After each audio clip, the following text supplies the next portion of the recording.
مچل کے رکھ لیا کرتی ہیں رحمتیں اس کو، پکارتا ہے کوئی جب بھی یا غریب نواز۔ تمہارے واسطے ہم کو کیا خدا نے غریب، ہمارے واسطے تم کو کیا غریب نواز۔ میں آپ کے پیروں کا دھون پی لوں گا، ورنہ جیسے اتنی راتیں گزری ہیں ویسے ایک رات اور صحیح۔ ادب اور احترام کے ساتھ سنیں، میں سلام درود کے حوالے سے ایک بات کرتا ہوں، اگر دل کہے تو اسے رکھ لیں۔ بولنا تو آپ کو پڑے گا ہی، لیکن کب جب بولنے کی توفیق آپ کو غوث پاک کے شہزاد کے رب سے میسر آئے گی انشاءاللہ۔ مدینہ منورہ میں ایک حضور صلی اللہ علیہ وسلم کے عاشق تھے، بڑے غریب تھے، حضور کے صحابی تھے، وہ بڑے غریب تھے۔ ان کی غریبی کی مثال مدینہ منورہ کے عشاقان رسول دیا کرتے تھے۔ اتنے غریب تھے کہ ان کے گھر کے بچے بھوکے رہتے تھے، ان کے گھر میں چولہے جلدی نہیں جلتے تھے، بھوک لگتی تو دوسروں کو کھاتے ہوئے دیکھتے تھے، پیاس لگتی تو دوسروں کو پانی پیتے ہوئے دیکھتے تھے۔ اچانک وہ غریب شہر مدینہ سے امیر شہر مدینہ میں تبدیل ہو گئے، یعنی غریب سے وہ امیر بن گئے۔ اچانک وہ غریب سے امیر بن گئے۔ کچھ مدینہ شریف کے حضور کے عاشق ان کے پاس تشریف لے گئے اور جا کے کہنے لگے، یار یہ بتاؤ کہ تم تو بڑے غریب تھے، اچانک امیر کیسے بن گئے؟ آواز کم کریں بھائی، آواز کم کریں۔ ان سے کہنے لگے تم تو بڑے غریب تھے، اچانک امیر کیسے بن گئے؟ تو انہوں نے کہا تھا کہ میں نے اپنی غریبی کی بات مدینے والے آقا صلی اللہ علیہ وسلم سے بیان فرمائی تھی۔ کیا مطلب؟ حضور کے صحابہ جانتے ہیں کہ دنیاوی معاملات میں بھی اگر کرم فرمائی ہو سکتی ہے تو آمینہ کے لال کی ہو سکتی ہے۔ میرے آقا صلی اللہ علیہ وسلم ہیں اسی کام کے لیے، تو میں نے حضور سے بتایا کہ آقا میں بڑا غریب ہوں، میری بیوی میرے بچے بڑے غریب ہیں، تو حضور صلی اللہ علیہ وسلم نے مجھے 3 نسخے عطا فرمائے تھے۔ کتنے؟ کیا 3 ہی لوگ بیٹھے ہوئے ہیں، بقیہ یہ ارواح بیٹھی ہوئی ہیں؟ حضور نے کتنے نسخے دیے تھے؟ 3 نسخے عطا فرمائے تھے۔ توجہ دیں آپ، اب بیٹھ جائیں بھائی، کام کریں ورنہ میں چلا جاؤں گا۔ توجہ دیجیے آپ، بہت بڑی منڈی ہے، کہیں بھی یہ بازار لگ سکتی ہے، کھیل کود نہ کریں جتنے لوگ بیٹھے ہوئے، میں گزارش کروں گا۔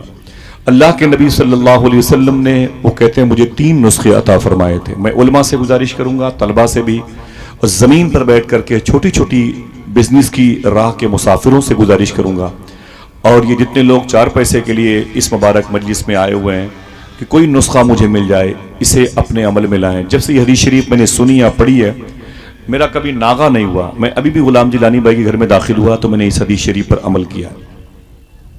میں چاہتا ہوں کہ اس کو آپ بھی عمل میں لائیں۔ چھوٹی سی گمتی میں بیٹھ کر کے ہاتھ میں چھوٹا سا جو کھجوروں کی پتیوں سے بنا ہوا پنکھا لے کے پوری گرمی کا مقابلہ کرتے ہیں، یار تھوڑے سے پیسے بھی کمانے کے بارے میں سوچو، برکت کیسے آئے گی۔ وہ کہتے ہیں میں نے اللہ کے نبی صلی اللہ علیہ وسلم سے اپنی غریبی کو شیئر کیا۔ میں نے کہا آقا میں بڑا غریب ہوں، میں کیا کروں؟ تو حضور صلی اللہ علیہ وسلم نے ارشاد فرمایا 3 کام کیا کرو، امیر ہو جاؤ گے۔ کتنے کام؟ 3 کام کیا کرو، امیر ہو جاؤ گے۔ تو میں نے کہا حضور وہ 3 کام کیا ہے؟ تو حضور صلی اللہ علیہ وسلم نے ارشاد فرمایا جب گھر میں داخل ہوا کرو تو سب سے پہلے گھر والوں کو سلام کیا کرو۔ اس محفل میں جتنے لوگ بیٹھے ہوئے ہیں، ان میں ہے کوئی ایسا شخص جو ابھی یہاں سے جانے کے بعد اپنی بیوی، اپنے بچوں سے، اپنی بیٹیوں سے، اپنی ماں سے، اپنے باپ سے، اپنے گھر کی تمام تر اقربا سے سلام کرنے کا ارادہ کر سکتا ہے؟ سلام کریں گے انشاءاللہ۔ میں کوئی حلف نہیں اٹھا رہا ہوں، میں اپنے بھائیوں سے پوچھ رہا ہوں کیا ایسا کر سکتے ہیں؟ کوئی فیلنگ تو نہیں آپ کو ہوگی؟ کوئی آپ کے انسلٹی تو نہیں ہوگی؟ آپ کا اسٹیٹس تو نہیں گرے گا؟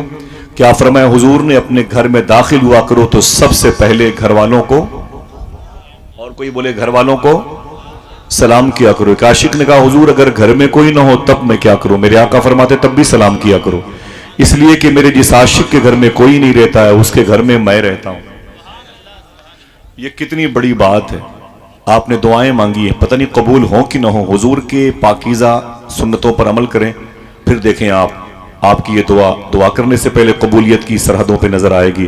سنا ہے آپ ہر عاشق کے گھر تشریف لاتے ہیں، میرے بھی گھر میں ہو جائے چراغاں یا رسول اللہ۔ وہ کہتے ہیں حضور نے سب سے پہلی جو بات بتائی وہ کیا؟ سب سے پہلے اپنے گھر میں داخل ہونے سے پہلے بتائیں کیا کرنا ہے؟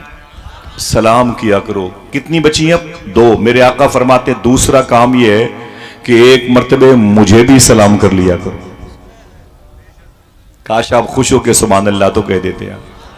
اتنی بڑی تعداد ہے، کیا لگیج بن کے بیٹھی ہوئی ہے کہ گلدان میں یہ آنگنوں میں گلدان رکھے ہوئے، آپ ہل نہیں سکتے، آپ بول نہیں سکتے، سبحان اللہ کہیں آپ کو نیکیاں ملیں گی۔ نیکیوں کی ضرورت نہیں تو لے جائیں، اپنی ماں کو بھی دے دیں، اپنے بہنوں کو، بیوی کو، بچوں کو، پڑوسیوں کو دے دیں، کسی غریب کو دے دیں، ان علماء کی جھولی میں کچھ نیکیاں مل جائیں، ڈال دیں آپ بیٹھے بیٹھے۔ سبحان اللہ کہنے سے لیول خراب نہیں ہوتا۔ آپ بولا کیجئے کہ بڑا یہ نام دلوں کو پاک کرتا ہے، شعور کو پاک کرتا ہے، سینس کو پاک کرتا ہے، خیالات کو پاک کرتا ہے۔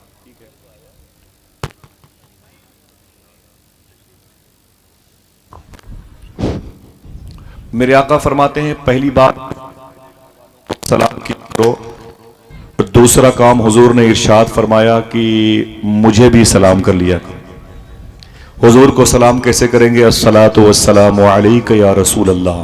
کیسے؟ زور سے پڑھنے میں کیا مطلب دقت ہو رہی ہے؟ الصلاۃ والسلام علیک یا رسول اللہ۔ اب کتنی بچی؟ ایک بات، حضور فرماتے ایک مرتبہ قل هو اللہ احد شریف بھی پڑھ لیا کرو۔ تین کام بتایا۔ پہلا کام گھر والوں کو سلام کیا کرو، جھاڑو پوچھا لگانے والی عورت اگر مسلمہ ہو، کوئی غریب ہو تب بھی سلام کیا کرو، ماں نہیں سنتی بوڑھی ہے تب بھی سلام کیا کرو، کوئی نہ ہو تب بھی سلام کیا کرو۔ آپ کہتے ہو السلام علیکم ورحمۃ اللہ وبرکاتہ، ماں کہتی ہے وعلیکم السلام ورحمۃ اللہ، اللہ میرے بیٹے کو سلامت رکھے۔ آپ کے سلام پر آپ کی بیوی کہتی ہے وعلیکم السلام ورحمۃ اللہ، اللہ میرے شوہر کو سلامت رکھے۔ آپ کی بیٹی کہتی ہے اللہ میرے باپ کو سلامت رکھے۔ آپ کی بہنیں کہتی ہیں وعلیکم السلام ورحمۃ اللہ، اللہ میرے بھائی کو سلامت رکھے۔ آپ کا چھوٹا سا بیٹا کہتا ہے وعلیکم السلام ابو، اللہ میرے ابو کو سلامت رکھے۔ ہو سکتا ہے سب دعائیں مانگتے رہیں، کسی کی دعا قبول نہ ہو، اور تمہاری پڑ گئی عادت سلام کرنے کی، اور کبھی ایسا ہوا کہ تم نے سلام کیا، یعنی آپ نے سلام کیا، جواب دینے والا کوئی نہ تھا۔ حضور فرماتے ہیں جس کا سلام کوئی جواب نہ دے سکے، اس کے سلام کا جواب میں آمینہ کا لال دیتا ہوں۔ اور اگر حضور نے ایک مرتبہ کہہ دیا وعلیکم السلام، اللہ تجھے سلامت رکھے، تو دل سے بولو پوری کائنات تمہیں مٹا سکتی ہے، اس لیے کہ تمہاری سیفٹی کی دعا آمینہ کے لال نے دی ہے، اور جو حضور نے دے دی، حضور نے کہہ دیا، وہی فائنل ہے۔ عقیدہ ہے ماشاءاللہ۔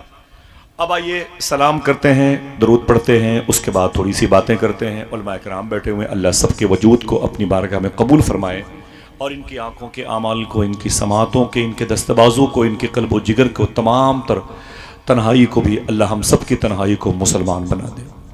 آمین کہہ دیں۔ حضور غوث اعظم کی یہ دعا ہے، کاش آپ آمین کہہ دیں۔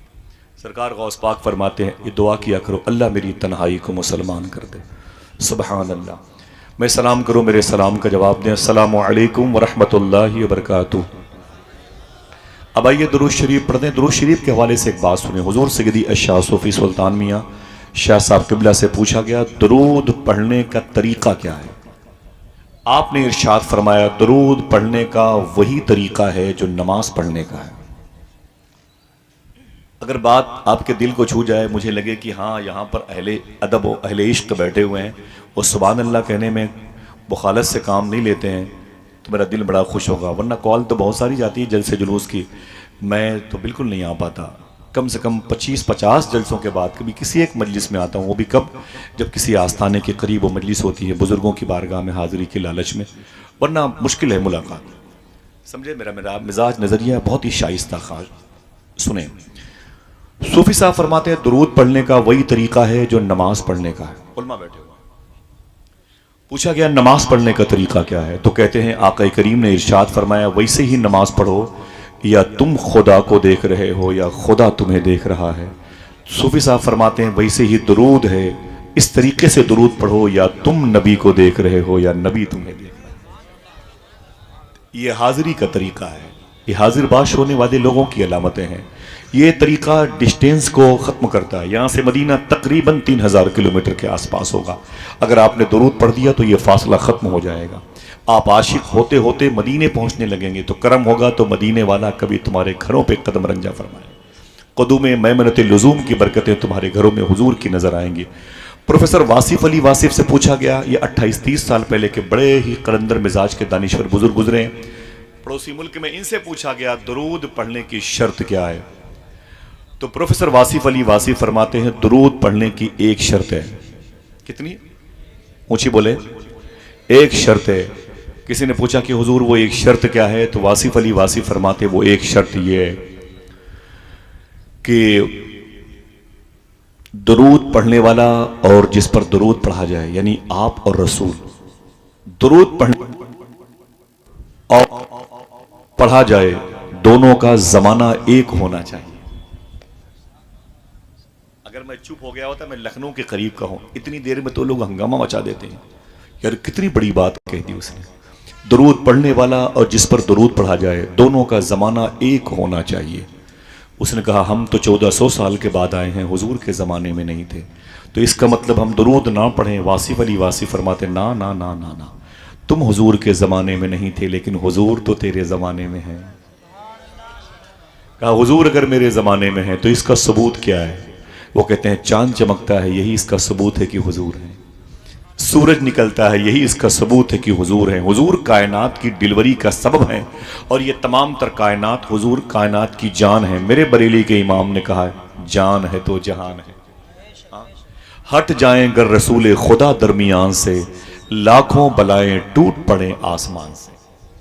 اب یہ طریقہ ہے درود پڑھنے کا۔ صوفیہ فرماتے ہیں جب درود پڑھا کرو تو اپنی گردن جھکا لیا کرو۔ علماء سے بھی گزارش ہے اسے اپنے معمولات میں لائیں اور اپنے مقتدیوں کو بتائیں، طلباء کو بتائیں، تاکہ چراغ سے چراغ جلے۔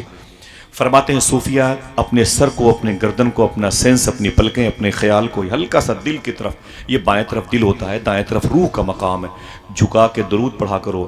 کہتے ہیں جب تمہاری یہ آواز دل تک پہنچے گی تو دل کی آواز حضور کی بارگاہ تک پہنچے گی۔ کہا یہ کیسے پتا چلے گا کہ ہماری آواز حضور کی بارگاہ تک پہنچ رہی ہے؟ کہا جب مؤدب طریقے سے درود پڑھنے لگو گے تو 40 دن کے بعد تمہارے سینے میں میٹھا میٹھا درد ہوگا۔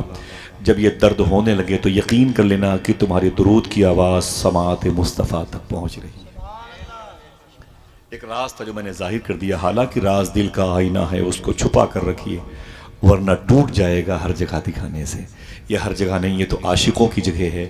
اللہ تعالی ہم کو اور آپ سب کو حضور کی بارگاہ میں حاضر باش ہو کے درود پڑھنے کی توفیق عطا فرمائے۔ بڑے بلند آواز سے اللہم صلی علی سیدنا و شفیعنا و نبینا و مولانا نور کا محمد و عطرتہ وبارک وسلم بعدد کل معلوم لک۔ ایک عظیم الشان قاری قرآن نے، میرے بھائی نے قرآن کی تلاوت کی، تنہا حضور کا ذکر کرتے رہے، ذرا پیار سے کہہ دو سبحان اللہ۔ لیکن یقینی طور پر اتنے لوگ، میں جب آیا تو محفل میں تھے کہ اتنے لوگ تو اگر کسی ایک جلسے میں آ جائیں تو اس وقت ہی محفل شباب پر پہنچ جاتی ہے۔ اللہ میرے بھائیوں کے سب سے پہلے آنے پر، علماء کرام کے اس وقت آنے پر قبول فرما لے، آمین کہہ دو۔ یہ محفل جو ہے نا، آواز کم رکھیں بھائی جان، یہ محفل جو ہے بڑے بھائی محترم غلام جیلانی صاحب قبلہ، نام بڑا پیارا ہے، جیلان ایک شہر کا نام ہے، ہے کہ نہیں؟ جیلان ایک شہر کا نام ہے، یہ شہر ملک ایران میں ہے۔ میں نے ایران کا کئی مرتبہ سفر کیا ہے، ابھی بھی 10-12 اکتوبر کو جانا ہے انشاءاللہ۔ ایران ایک ملک ہے جس کی راجدھانی ہے تہران، اسی کے قریب میں ایک پہاڑی پر مزار شریف ہے جہاں مخدومہ شہر بانو آرام کر رہی ہیں۔ جو جانے والے لوگ ہیں وہی تو سبحان اللہ کہتے ہیں نا بھائی، بقیہ بہت سے لوگ تو راستے سے واپس چلے آتے ہیں۔ یہ ملک ایران بڑا پیارا ملک ہے، اگر سبحان اللہ کہنے کا وعدہ کروں، اسی ملک ایران میں ایک شہر ہے سمنان، جہاں سرکار مخدوم اشرف جہانگیر سمنانی پیدا ہوئے۔ اسی ملک ایران میں ایک شہر ہے اصفہان، جہاں ممبئی کے مرین لائن کے وزیر مالیت مخدوم بہاؤالدین شاہ اصفہانی پیدا ہوئے تھے۔ زور سے بولنے کا وعدہ کرو بتا دو، یہ ملک ایران بڑا پیارا ملک ہے۔ اسی ملک ایران میں ایک شہر ہے سنجر، جہاں ہندوستان کے بادشاہ غریب نواز پیدا ہوئے تھے۔ ان کا کھاتے ہیں تو ان کے نام پر کیوں نہ بولے، ذرا ہاتھوں کو اٹھا کے بولیں لبیک یا غریب نواز، اونچی بولیں۔ مچل کے رکھ لیا کرتی ہیں رحمتیں اس کو، پکارتا ہے کوئی جب بھی یا غریب نواز۔ تمہارے واسطے ہم کو کیا خدا نے غریب، ہمارے واسطے تم کو کیا غریب نواز۔ یہ ملک ایران بڑا پیارا ملک ہے۔ اسی میں ایک شہر ہے اصفہان، جہاں مخدوم بہاؤالدین شاہ اصفہانی پیدا ہوئے۔ اسی ملک میں ایک شہر ہے سنجر، جہاں سرکار غریب نواز پیدا ہوئے۔ اسی ملک میں ایک شہر کا نام ہے سمنان، جہاں مخدوم اشرف جہانگیر سمنانی پیدا ہوئے۔ سنجر میں خواجہ غریب نواز پیدا ہوئے۔ اگر بولنے کا وعدہ کرو بتا دوں، آپ بولو نہ بولو، آپ کے سر کے تاج علماء بولیں گے۔ اسی ملک ایران میں ایک شہر ہے شیراز، جہاں شیخ سعدی شیرازی آرام کر رہے ہیں۔ اسی ملک میں ایک شہر ہے مشہد، جہاں 8ویں امام علی رضا آرام کر رہے ہیں۔ اسی ملک ایران میں ایک شہر ہے جسے جام کہتے ہیں، جہاں شیخ احمد جام لیٹے ہوئے ہیں۔ یہ وہی بزرگ ہیں جو شیر پر سواری کر کے غوث پاک کی بارگاہ میں آئے تھے۔ انہی کے شیر کو غوث پاک کے کتے نے چیر پھاڑ ڈالا تھا۔ آپ کے شہر بریلی کے امام نے کہا تھا کیا دبے جس پہ حمایت کا ہو پنجہ تیرا۔ شیر کو خطرے میں لاتا نہیں کتا تیرا. یہی وہ پیارا ملک ہے جس میں ایک شہر ہے جیلان. یہ جیلان کہاں پر ہے؟ ایک شہر ہے مشہد، 900 کلومیٹر کے فاصلے پر وہاں کی راجدھانی ہے تہران. تہران سے تقریباً 600 کلومیٹر کا سفر کریں گے تو ایک چھوٹا سا ایئرپورٹ پڑے گا. اسے چھوٹا کیسے کہیں، اس کا تعلق غوث پاک کی پیدائش کی زمین سے ہے جسے رشت کہتے ہیں. وہاں سے تقریباً 3 گھنٹے کا فاصلہ طے کریں گے تو آپ کو پہاڑیوں کی زمین ملنے سے پہلے ایک مبارک وادی ملے گی. اسی وادی میں حضور غوث پاک کی امی جان مخدومہ فاطمہ ام الخیر لیٹی ہوئی ہیں. آگے کا سفر کریں گے تقریباً 40 کلومیٹر پہاڑیوں کے قریب سے گزریں گے تو سب سے آگے جائیں گے تو چمکتا ہوا گولڈن کلر کا گنبد ملے گا. اسی گنبد کے سائے میں غوث پاک کے ابو جناب شیخ موسیٰ جنگی دوست لیٹے ہوئے ہیں. تو شہر کا نام ہے جیلان. آپ چلیں گے انشاءاللہ؟ ہاتھوں کو اٹھا کے بتاؤ بھائی. یار تھکے ہوئے ہیں، کم سے کم آپ جانے کے ارادہ کر دیں، میری تھکاوٹ کے جراثیم کو شکست مل جائے. چلیں گے انشاءاللہ؟ اللہ میرے بھائیوں کو غوث پاک کا دربار دکھا دے. تو نام رکھا ہے، مجھے نہیں معلوم کہ کیا حاجی فریاد صاحب ہے شاید، ان کے 40ویں کے موقع پر بھائی غلام جیلانی صاحب. یہ جیلان وہی جیلان ہے جہاں غوث پاک پیدا ہوئے. سبحان اللہ. جہاں غوث قریب میں 60 کلومیٹر پہ غوث پاک کے نانا شیخ عبداللہ سومئی کی مزار شریف ہے. چلیں گے علماء کرام؟ اللہ ان بزرگ علماء کرام کو سب کو حاضری کی توفیق عطا فرمائے انشاءاللہ. میں نے سفر کیا ہے، جتنے نام میں نے لیے شاید ایک آدھ جگہ نہیں گیا، ورنہ قریب ہر جگہ حاضری ہوئی، بار بار حاضری ہوئی. اللہ کا شکر ہے، جلسے جلوس میں محنت کرتا ہوں، 4 پیسے ملتے ہیں، بغداد چلا جاتا ہوں. ٹھیک ہے، میری زندگی، میرا مشن، میری روح، میری جان، میرا ایمان سیدنا شیخ عبد القادر جیلانی ہے. الحمدللہ رب. مصطفیٰ کے تنے بے سایہ کا سایہ دیکھا، جس نے دیکھا میری جان جلوے زیبا تیرا.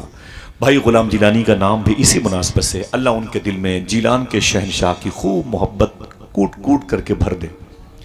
لوگوں کے پاس پیسے آتے ہیں تو کہاں تفریح کرتے ہیں لوگ. ایفل ٹاور جاتے ہیں دیکھنے کے لیے، چائنا کی دیوار کو دیکھنے کی تمنا میں دیوار کے نیچے دب کے مر جاتے ہیں. قسطنطنیہ کی دیوار کیسی ہے جس کو کوئی فتح نہیں کر پایا، ادھر کراس نہیں کر پایا، ذرا دیکھیں. اس کو دیکھنے کی تمنا میں لوگ سگریٹ پیتے پیتے مر جاتے ہیں.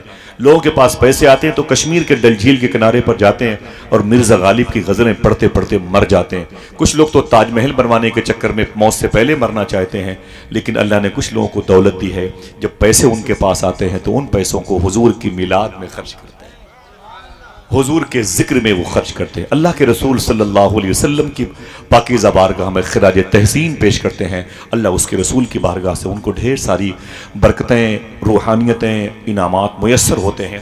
میں مبارکباد پیش کروں گا بڑے بھائی محترم غلام جیلانی صاحب قبلہ کو، انہوں نے اپنے دادا حضور کے وصال کے چہلم کے موقع پر یہ محفل سجائی ہے. آپ سے بھی بن سکے تو چھوٹی سی محفل اپنے دروازے پر اپنے بزرگوں کے، اپنے باپ دادا کے انتقال کے بعد سجایا کرو. کوئی آئے نہ آئے، مدینے والے آقا ضرور آئیں گے انشاءاللہ. دل سے کہہ دیں انشاءاللہ. نعت پڑھ لیا آپ نے، سن لیا میرے بھائی زخاری صاحب سے، سلام کا جواب دے دیا. اب یہ سب سے بڑا مسئلہ ہے کہ اگر موت آئے اس کے لیے کیا سود مند ہے. تو سب سے بڑی بات ہے کہ وہی دولہا ہے جس کا ایمان پر خاتمہ ہو گیا. پیار سے کہہ دو سبحان اللہ. جو کلمہ پڑھتے ہوئے دنیا سے چلا گیا اس کی موت نہیں ہوتی ہے. وہ مرنے کے بعد جہاں دفن ہوتا ہے آس پاس کے مردے کھڑے ہو کے اس کا کھڑے ہو کر کے استقبال کرتے ہیں. یار میرے پڑوس میں وہ آ گیا جو میری مغفرت کا سامان بنے گا، جو میری روح کی تسکین کا سامان بنے گا، جو میرے قلب کو ٹھنڈک دے گا، وہ میری قبر کے بغل میں آ گیا. سمجھ رہے ہیں آپ؟ جس کا کلمے پر خاتمہ ہوتا ہے لوگ اس کا انتظار کرتے ہیں، اے میرے مولا اس کو میرے قریب دفن کی توفیق مل جائے، وہ میرے قریب دفن کی توفیق مل جائے، وہ میرے قریب دفن کی توفیق پا جائے. تو خوش قسمت لوگوں کے بیچ میں وہ مبارک روح کو رکھا جاتا ہے جس کا ایمان پر خاتمہ ہوتا ہے. ایمان پر خاتمہ کیسے ہوتا ہے؟ ایمان پر خاتمہ اسی کا ہوتا ہے جو ایمان پر خاتمے کی تیاری کرتا ہے. ایسے نہیں ہو جاتا.